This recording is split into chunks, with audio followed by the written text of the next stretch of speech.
Audience से गुजारिश है, हम और आप एक आइसोलेटेड आइलैंड पर हैं, ऐसा आइलैंड जहां पे हमसे पहले कोई कभी नहीं गया। चलते चलते आपके सामने अचानक आपने देखा एक पिंक कलर की बॉल पड़ी हुई है। सबसे पहला सवाल आपके जहन में क्या आएगा कि ये बॉल यहां क्यों आई, कैसे आई, ये पिंक कलर की ही क्यों है, कोई और कलर भी हो सकता था, ये इसी शेप में क्यों है, कोई और शेप भी हो सकता था। नेचुरली आप इस तरफ पहुंचेंगे कि कोई ना कोई है जिसने इन स्पेसिफिक प्रॉपर्टीज के साथ इस बॉल को बनाया है और यहां पे रखा है। चूंकि आप जानते हैं कि ये जो बॉल है इसका एग्जिस्ट करना जरूरी नहीं है, ये एग्जिस्ट कर भी सकती थी, नहीं भी कर सकती थी, और एग्जिस्ट करना ही था तो किसी और फॉर्म में करती, किसी और कलर में करती। अब आप इस बॉल को एक्सपैंड करते चले जाएं, एक्सपैंड करते चले जाएं, एक्सपैंड करते चले जाएं, यहां तक कि ये बॉल यूनिवर्स के साइज की हो जाए। बताइए कि क्या साइज के बढ़ जाने से सवाल बदल जाएगा? हरगिज नहीं बदलेगा।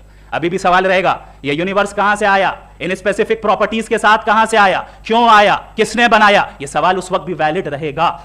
लेकिन ये सवाल अगर हम जनाब जावेद अख्तर साहब से करें तो चूंकि इनका वर्ल्ड व्यू एथिस्टिक है, और सिर्फ इनका नहीं, मतलब जितने भी एथिस्ट हैं और एथिस्टिक वर्ल्ड व्यू को रखने वाले से अगर आप ये सवाल करें कि ये यूनिवर्स कहां से आया, तो इनका जवाब या तो आर्ग्यूमेंट फ्रॉम इग्नोरेंस होगा या डॉगमेटिक होगा।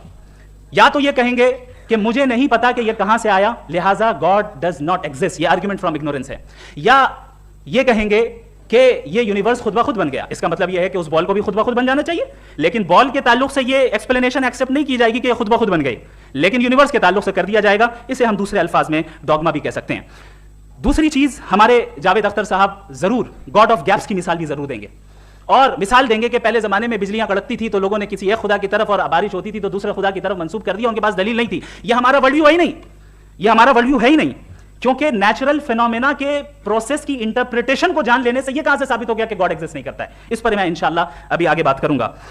आप हजरात ये भी देखेंगे, और मैं ये एक्सपेक्ट करता हूं कि हमारे रिस्पेक्टेड जनाब जावेद अख्तर साहब जरूर इमोशनल आर्ग्यूमेंट्स भी देंगे, जो कि एक लॉजिकल फैलेसी है जब बात आती है ट्रुथ को डिसाइड करने में। क्यों?